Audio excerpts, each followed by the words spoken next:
नमस्कार साथियों, आज की इस वीडियो में हम हीरानंद सच्चिदानंद बादशाहनग्गे की कविता हिरोशिमा पढ़ेंगे और इस कविता का भावार्थ और व्याख्या हम लोग देखने वाले हैं। तो शुरू करते हैं कविता और पंक्ति दर पंक्ति जो है उसका भावार्थ और व्याख्या यहाँ पर आप देखेंगे। तो पहली पंक्ति है, एक दिन सहसा सूरज निकला, अरे क्षितिज पर नहीं नगर के चौक। भावार्थ है कि एक दिन अचानक सूरज निकला, लेकिन यह पूरब के क्षितिज से नहीं निकला। कहाँ से निकला? बल्कि यह निकला नगर के बीचों बीच प्रकट हुआ। यह नगर के बीचों बीच प्रकट हुआ था। यह सूरज पूरब दिशा से निकलने वाला या क्षितिज पर उदित होने वाला सूरज नहीं था। व्याख्या कैसे लिखेंगे हम इसकी? व्याख्या में हम लिखेंगे कि यहाँ सूरज प्राकृतिक सूर्य नहीं बल्कि परमाणु बम के विस्फोट का प्रतीक है, जो शहर के केंद्र में फटा था। अगली पंक्ति देखेंगे, धूप बरसी पर अंतरिक्ष से नहीं, फटी मिट्टी से।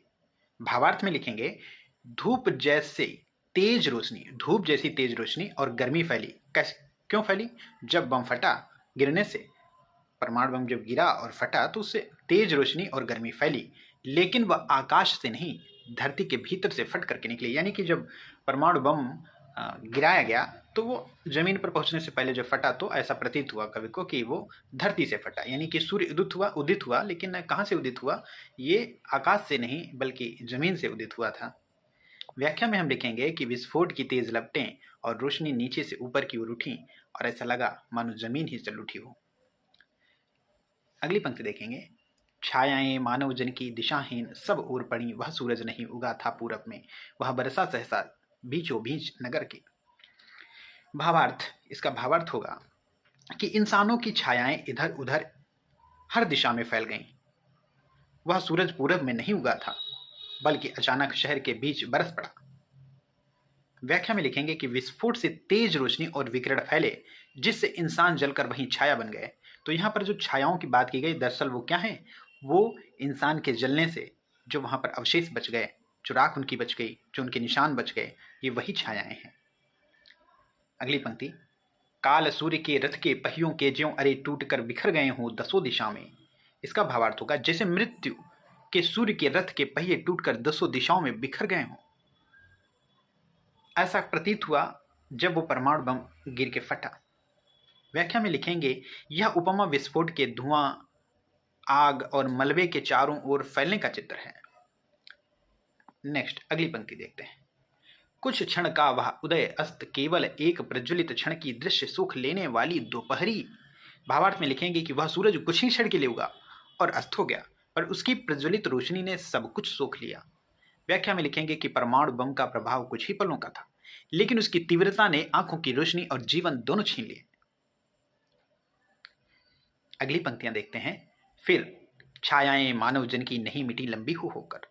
भावार्थ में लिखेंगे, फिर क्या हुआ? फिर भी लोगों की छायाएं लंबी हो होकर धीरे धीरे मिटने की बजाय स्थायी हो गई। व्याख्या में लिखेंगे कि विस्फोट की गर्मी ने इंसानों को भाप बना दिया और उनकी आकृतियां पत्थरों और दीवारों पर स्थायी छाप के रूप में रह गई। मानव ही सब भाप हो गए। छायाएं तो अभी लिखी हैं झुलसे हुए पत्थरों पर, उजरी सड़कों की गज पर। इसका भावार्थ होगा, इंसान भाप बनकर उड़ गए, लेकिन उनकी छायाएं अब भी जले हुए पत्थरों और सफेद सड़कों पर दर्ज हैं।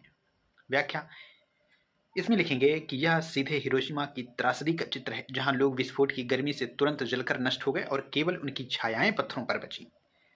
अगली पंक्ति देखेंगे, मानव का रचा हुआ सूरज मानव को भाप बनाकर सोख गया। पत्थर पर लिखी हुई यह जली हुई छाया मानव की साखी है।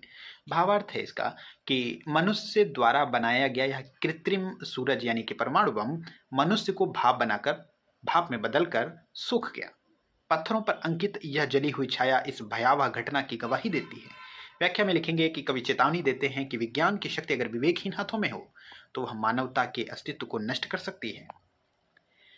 अगर इसकी समग्र व्याख्या देखी जाए तो आगे की यह कविता हिरोशिमा परमाणु बम विस्फोट के भीषण परिणाम का सजीव चित्रण है। सूरज यहाँ विनाश के प्रतीक के रूप में है, जो जीवन देने की बजाय जीवन निगल जाता है। कवि ने विस्फोट की तीव्रता, उसकी अल्पावधि और उसके स्थायी निशानों को बिंब, प्रतीक और उपमाओं के माध्यम से व्यक्त किया है। यह कविता मानवता के लिए एक चेतावनी है कि विनाशकारी हथियार अंततः स्वयं मानव का सर्वनाश कर देंगे। कविता से संबंधित जो प्रश्न उत्तर हैं उन्हें देखते हैं। पहला प्रश्न है, कविता के प्रथम अनुच्छेद में निकलने वाला सूरज क्या है, वह कैसे निकलता है? इसका उत्तर हो जाएगा, प्रथम अनुच्छेद में निकलने वाला सूरज प्राकृतिक सूर्य नहीं बल्कि परमाणु बम का विस्फोट है। यह क्षितिज पर नहीं बल्कि नगर के चौक में धरती पर फटकर अचानक निकलता है। दूसरा प्रश्न देखिए, छायाएं दिशाहीन सब ओर क्यों पड़ी हैं, स्पष्ट करें। उत्तर हो जाएगा, परमाणु विस्फोट की भीषण चमक और गर्मी से चारों ओर के मनुष्य तुरंत भाप बनकर नष्ट हो गए और उनकी छायाएं तेज प्रकाश के कारण हर दिशा में बेतरतीब ढंग से अंकित हो गईं। अगला प्रश्न देखिए, प्रज्वलित क्षण की दोपहरी से कवि का आशय क्या है? उत्तर हो जाएगा, इसका आशय है विस्फोट का वह क्षण जिसमें इतनी प्रचंड रोशनी और ताप फैला कि दिन के उजाले जैसी स्थिति बन गई और उस एक पल ने सब कुछ नष्ट कर दिया। अगला प्रश्न, मनुष्य की छाया कहाँ और क्यों पड़ी हुई है? उत्तर होगा, मनुष्य की छायाएं झुलसे हुए पत्थरों और उजली सड़कों की सतह पर पड़ी है। वे इसलिए पड़ी हैं क्योंकि विस्फोट की तेज रोशनी ने उनके शरीर की आकृतियों को स्थायी रूप से सतह पर जला दिया। अगला प्रश्न है, हिरोशिमा में मनुष्य की साखी के रूप में क्या है? तो हिरोशिमा में मनुष्य की साखी के रूप में पत्थरों और सड़कों पर अंकित जली हुई छायाएं हैं जो इस त्रासदी की गवाही देती हैं। अगला प्रश्न है, आज के इस युग में इस कविता की प्रासंगिकता स्पष्ट कीजिए। तो यह कविता आज भी प्रासंगिक है क्योंकि परमाणु हथियार और विनाशकारी तकनीक का खतरा अब भी दुनिया में मौजूद है। यह कविता हमें चेतावनी देती है कि विज्ञान का दुरुपयोग मानवता के अस्तित्व को मिटा सकता है और शांति ही सभ्यता की रक्षा का एकमात्र मार्ग है। व्याख्या से संबंधित प्रश्न देखेंगे। एक दिन सहसा सूरज निकला। यह सूरज परमाणु बम का प्रतीक है जो अचानक नगर में फटकर प्रकट हुआ। यह जीवन देने वाला नहीं बल्कि विनाश लाने वाला सूर्य है। दूसरा है प्रश्न, काल सूर्य के रथ के पहियों के जो अरे टूटकर बिखर गए हों दसों दिशा में, इस पंक्ति की व्याख्या करनी है। तो व्याख्या में लिखेंगे, यह उपमा विस्फोट के बाद चारों ओर फैलते हुए धुएं, आग और मलबे का चित्रण है, मानो मृत्यु के रथ के पहिए टूटकर हर दिशा में बिखर गए हों। अगली पंक्ति जिसकी व्याख्या करनी है, मानव का रचा हुआ सूरज मानव को भाप बनाकर सो गया। इस पंक्ति की व्याख्या में लिखेंगे कि यह पंक्ति बताती है कि मनुष्य ने जो कृत्रिम सूरज यानी परमाणु बम बनाया उसने उसी को नष्ट कर दिया, यानी कि मनुष्य को ही नष्ट कर दिया। विस्फोट की यानी मनुष्य ने जो परमाणु बम बनाया उसने मनुष्य का ही विनाश किया। विस्फोट की गर्मी ने इंसानों को पल भर में भाप में बदल दिया और उनका अस्तित्व मिटा दिया। तो इस प्रकार से हमने कविता का भावार्थ देखा, उसकी व्याख्या देखी और उसके उपरांत हम लोगों ने कविता से संबंधित जो प्रश्नोत्तर है उनको देखा। धन्यवाद।